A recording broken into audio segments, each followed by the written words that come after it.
Welcome back to Mahoromatic, the story of a dying android who is spending her last days on Earth as a maid. No further explanation is needed. Let's get down to episode 6. I hope for your continued goodwill this year. Usually when that happens, someone is drunk.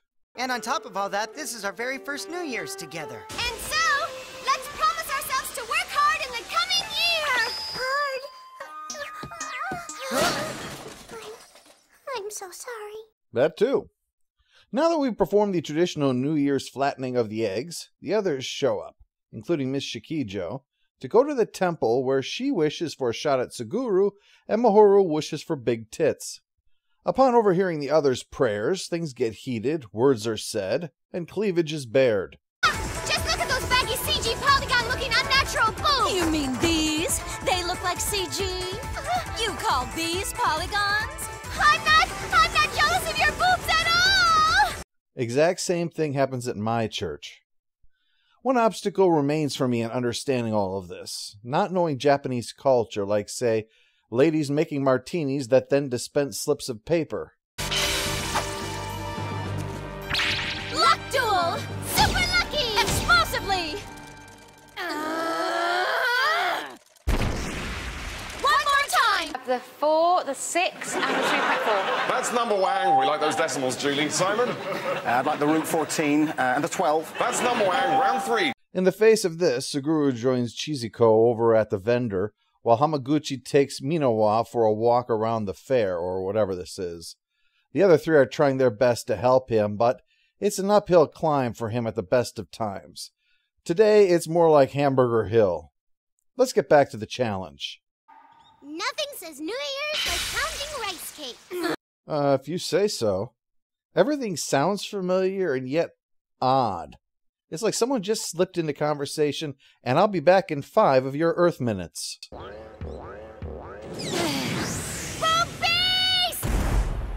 Well, with that, it's time to go to Rin's house. Rin's father comes from a famous old military family that can actually trace its root all the way back in history to Genji Nasu. Welcome, my friends, to our humble home. It's magnificent. It's ancestral. It's good breeding. I really should watch this on Prime Video so that the X-ray can explain what's going on. Thickly finds, in its loneliness comes the dreary autumn time, but there no people come. I used to say that comedy was the hardest thing to review because all you're saying over and over is that the joke failed. Now I know that it's saying over and over, I have no idea what is happening and or why.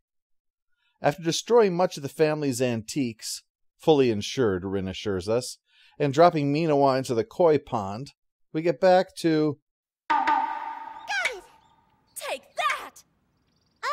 Nothing says New Year's like Japanese badminton. Oh, fuck you. Now you're just making shit up.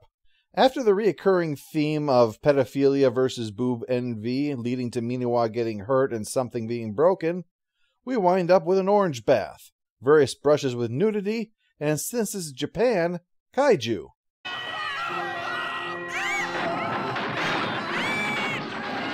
At least now we're getting into something I have experience with. Giant monsters, fine. New Year's celebration, it's the festival of WTF. This is from the series that inspired Mahoro to become a maid, so she's into it way more than anyone else is.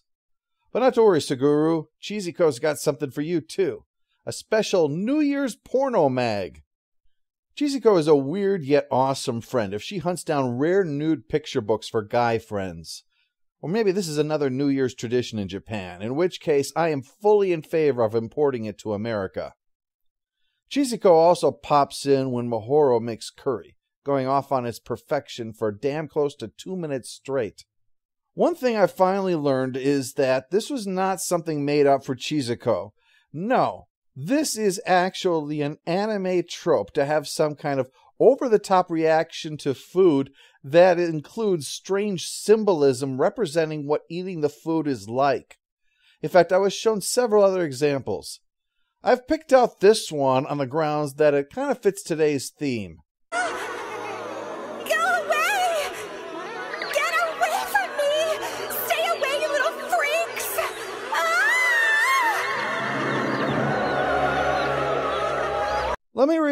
What you have just witnessed is a representation of what it's like to bite into some food. I've begun to wonder if whether or not Japanese society is just conspiring to do things to their youth during those formative sexual years of their lives. I mean, we've all heard the stories about supposed vending machines that dispense used panties and such. But you know what? If I went through puberty and all this kind of craziness was going on my television, I'd count myself lucky I'd turn out that normal. Anyway, we naturally move on to Mahoro buck naked and singing while she prepares to wash Minowa, who is also buck naked. No tiny angels with feathers, though, because Mahoromatic believes in restraint. Anyway, it's now time for the bonfire. Yeah, farewell New Year's break. Hello, third trimester. What now? I'm going to guess that this has something to do with 3 semesters of a school here. If it doesn't, I probably don't want to know. Minowa thinks that they're burning these things because they're no longer needed, like what happened to her fellow android we saw in the previous part. So Suguru explains that they're committing their happy memories of this to the heavens, and certainly being committed was something that came to mind more than once. It's part of the celebration to just release all of these memories into the sky. That night, Minowa crawls into Mahoro's bed and is allowed to sleep there, feeling like part of a family with her and Suguru, unaware that the management scientist is gathering some kind of data at this very moment because of her. Dun dun dun! Episode 7.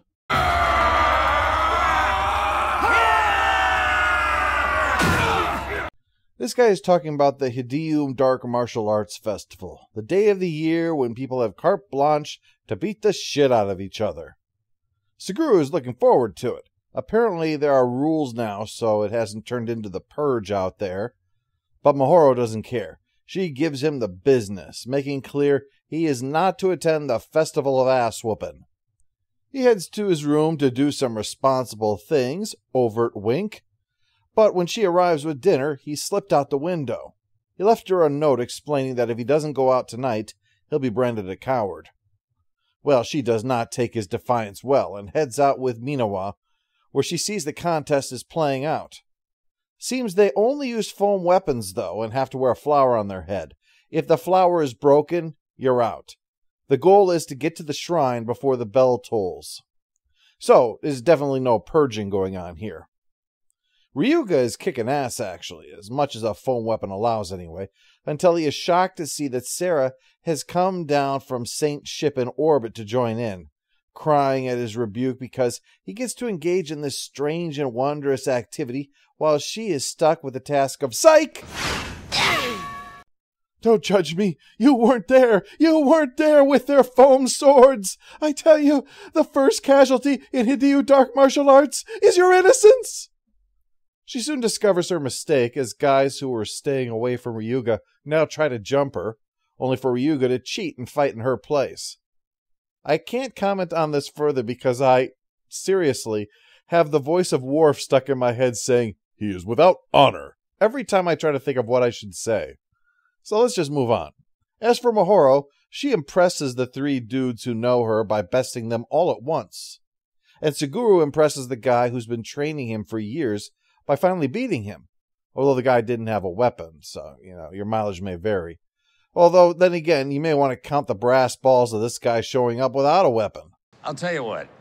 If I need a gun, I'll use one of his. What the son of a... Well, Suguru is foregoing the shortcut in favor of trying to avoid the crowd, while Mahoro and Minowa head straight for the shortcut. We make holes in teeth. After the bumper, we find the girl trio are all teamed up, with Rin taking point on the urging of the other girls for her family history of military service and size advantage. Only for them to make a move on her, and in the end, all 3 take out the other's flowers. This seems to be a night celebrating the cheating, backstabbing weasel. The official mascot of this event should be Dick Dastardly. Minowa gets separated from Mahoro briefly, but that's fine, even though she gets jumped by a whole bunch of people at once. Turns out she has a black belt in the martial arts weapon of Bataccio, or as it's called in English, the slapstick. Hey, what the... I'm sorry. Trainers of the slapstick are not referred to as wise men. They're called, "Oh, a wise guy." Meanwhile, Suguru has run across his buddy, who already had shown his prowess, taking on like half a dozen guys at once. When Hamaguchi comes out trying to ambush one of them, it looks like things have gotten real complicated. But the girls have arrived, and all cheer on Suguru, that symbol of manliness, causing the other two to unite against him, naturally. However, one thing does save him. What a gust! Oh, if you missed the panty shot, don't worry. The episode makes sure you get a good view of it again after Suguru has won. For this is a night of noble traditions, after all. Speaking of which, Suguru has made it to the shrine and therefore gets to challenge last year's winner, Miss Shikijo, Master of Jugjitsu. Mahoro is the only one left to challenge her after Minawa eliminates herself, so Miss Shikijo strips down to a leotard to enhance her combat prowess. Even Mahoro's combat android sensors can sense this, and realizing that she's outclassed, Mahoro plans to use her one special attack left, so extreme that Slash takes time to tell the audience just how desperate this must be for her to resort to this. Don't do it, Mahoro. It's too embarrassing. Biddy Bobby attack! Damn you! We invented motorboating to save mankind, not destroy it! With Miss Shikijo vanquished, Mahoro is shocked and embarrassed to be named the master when she never sought the title. All she wanted tonight was just to kick the ass of someone she doesn't like. And in the end, isn't that what Hideo Dark Martial Arts is really about? The beating of ass. She's overwhelmed as they won't stop chanting her name, until finally she puts the belt on and the music plays a just different enough we hopefully won't get sued.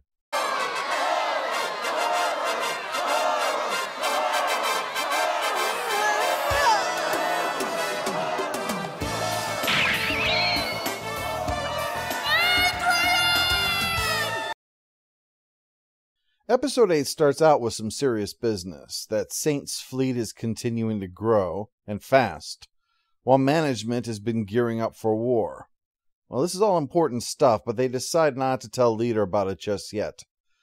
That nugget of information out of the way, it's time to check up on Suguru, who is very excited because his grandfather is coming for a rare visit. And Grandpa is not only the head of a big company, but he looks like a badass. Just take a look at that guy. If they have bounty paper towel rolls in Japan, he's the one who's on them. After a little discussion, Whether I enjoyed it or not really isn't important. Just because it's your job doesn't mean you can't thoroughly enjoy it, Miss Mahoro. Yes, you're right. I do enjoy it. that's settled. For now. What we quickly learn is that Grandpa is a mischievous old bastard, first trying to swipe food from the pot, which escalates. If you come here to split hairs, I'll show you no mercy! I accept your challenge. Again, the culture thing. I have no idea if this is the kind of thing that might actually happen.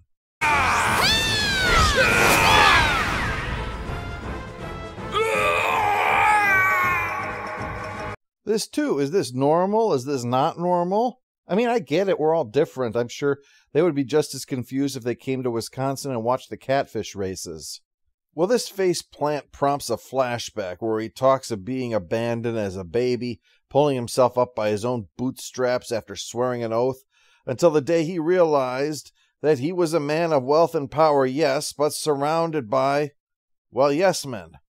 And so he fell in love with a woman who looked beyond his wealth and power to the man that he was, and Suguru calls him on his bullshit. He was born stinking rich and Grandma left him because he couldn't keep it in his pants. On a similar topic, his friends come over. This is all these girls and only one boy, which can only mean... Suguru, you're a chick magnet? Are you a chick magnet? You are a chick magnet at your age? I'm actually curious what the Japanese idiom was that translates to chick magnet. Miss Shikijo, of course, is not far behind. Oh! Suguru! Who the hell is this weird old geezer? Uh-oh, you deployed those weapons on the wrong man, lady. Oh, they're so boingy. Full and ripe and boingy. Oh, yeah! I want a nurse on them, yeah! Yep, it's just like those fishermen who try to catch a marlin and get a bite from a shark. You gotta be careful with the bait you use. In other drama, Slash has apparently figured out that Mahoro enjoys Ryuga's company and forged a note to invite him over. So the day is really getting full now. As expected, Grandpa starts downing beers and is offended that Ryuga won't drink with him, especially when Ryuga explains that he's only 3 years old. Luckily, Slash, who has also been drinking because of course Grandpa would also get the cat drunk, is there to explain that Ryuga is the combat android he'd told him about. So that answers one question and raises several more. After... Gotcha! Gotcha! I shook it 100 times before I gave it to you! more of Grandpa's mischief, he starts giving Minawa the stink eye. But fortunately, there's an even more pressing matter that has his attention. Let long things get you down like long dangling noodles. After the bumper, the party is finally over. Miss Shikijo is torn between her desire to stay and keep drinking and her desire to get her breasts far away from Grandpa. I mean, he's going to get more handsy the longer the nights go on. I think we can read that. Come on and give me 2 heaping helpings of you. Nothing to worry about. My face was a saddle in a past life. Anticipating what I was thinking, after Mahoro and Minawa are done doing dishes and heading off to have a bath together, Gramps said it's time that they left too, to go peek at them. Well, Suguru draws the line. He is not going to betray them like that. But Grandpa seems determined to get his grandson to join him in this rascally little scheme to live out a raunchy 80s comedy movie. Finally, he persuades Suguru that he needs to do this, and even gives him a boost to peek through the window. But Suguru just can't go through with it. And in the act, well, the jig is up. Well, Mahoro despises dirty thoughts the best of times, so she reads Grandpa the riot act for what he's done. But he counters with the fact that on the first day, she stripped naked and got in the bath with Suguru, a situation tailor-made to create dirty thoughts. And, given that she's always thinking of ways to thwart dirty thoughts, it can only be because she's already having dirty thoughts to try to head them off at the pass. Well, my good maid, who always has perversion on her mind, I believe that the most perverted person around here is you, Mahoro! Isn't it? What? That's the pot calling the kettle a pervert. Suguru, you awake? Think Mahoro's asleep by now? Want to go look in on her? At least this time he's just fucking around. Actually, this is the first time he drops his shtick, pointing out that Suguru has so many prospects for love, but he just plays it safe. And that's going to wind up defining the rest of his life like that. It's not long after that we find out the truth, the reason that Grandpa and Mahoro had that talk at the beginning about it being okay to like what she was doing. It's because Grandpa is the leader of Vesper. That voice coming through the system, it was his all along. Turns out the organization is run by a horny old bastard. As the pair reflect on things before he has to leave, the subject turns to Minawa and Mahoro's need to see to her well-being even after Mahoro herself is gone, even while suspecting that this is leading towards a premature end for Mahoro herself. But before we go, back to the evil scientist at management, who's bringing the whole system crashing down in his futile attempt to duplicate Mahoro using the data that he's collected over that remote link. Why is that? And where's all this going? We'll find out. But first, we have some special episodes of Mahoro to look at, so join us for more of her next week.